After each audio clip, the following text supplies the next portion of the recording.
Time for a quick check of the headlines here on Al Jazeera. Niger's military spokesman has announced a new prime minister following last month's coup. Meanwhile, a senior US State Department official is in the country for talks. And delegations from Mali and Burkina Faso's militaries have arrived in the capital Niamey to meet coup leaders. Well, earlier, Al Jazeera's Rosalind Jordan spoke to US Secretary of State Anthony Blinken about the situation in Niger. Very quickly, sir, the situation in Niger. Will the U.S. say this is now a coup? So whatever you call it, what we've seen is the disruption of the constitutional order in Niger. And we, like many countries throughout Africa, and notably ECOWAS, which brings together many countries in West Africa, is determined that the constitutional order be reestablished. That's what everyone's focused on right now.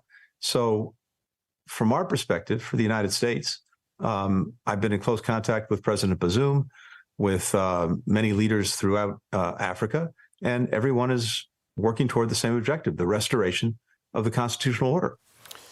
95% of voters in Central African Republic have backed a new constitution. That's according to early results from the Electoral Commission. The changes remove the two-term limit for a president, and the length of one term will be extended from 5 to 7 years. Critics say it will allow President Touadéra to stay in office for longer.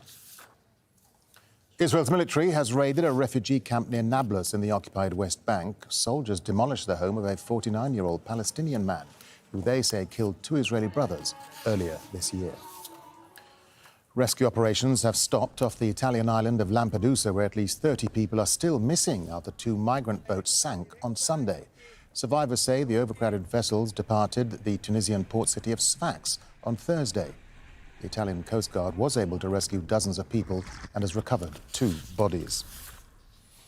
And the UK has begun housing asylum seekers on a barge. It's all part of the government's plan to reduce the cost of housing migrants as they wait for their claims to be processed. The first groups being moved to the Bibby Stockholm, which is docked in southern England.